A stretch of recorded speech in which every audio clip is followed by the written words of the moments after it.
అన్యాయం, అక్రమం, దాడులు. రేవంత్ రెడ్డి ముఖ్యమంత్రిమైన నీ గుణం మారలేదు, నువ్వు మనిషి మారలేదు, నీ క్యారెక్టర్ మారలేదు.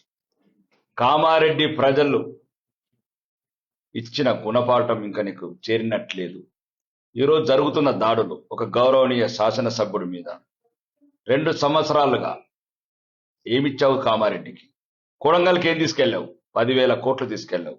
మరి ఆ కామారెడ్డిలో ఓడించిన ప్రజలకు ఏం సమాధానం చెప్తావు? అభివృద్ధిలో చూపియు నీకు ఉత్తర తెలంగాణ మీద ప్రేమ ఉంది, కామారెడ్డి ప్రజల మీద ప్రేమ ఉందని.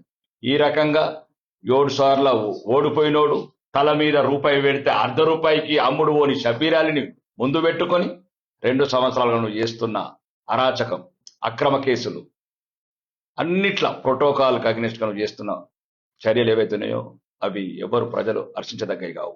మరీ ముఖ్యంగా ఈ అక్రమ దాడి ఎంత ధైర్యం కావాలా? ఒకటి చెప్తున్నా మీకు,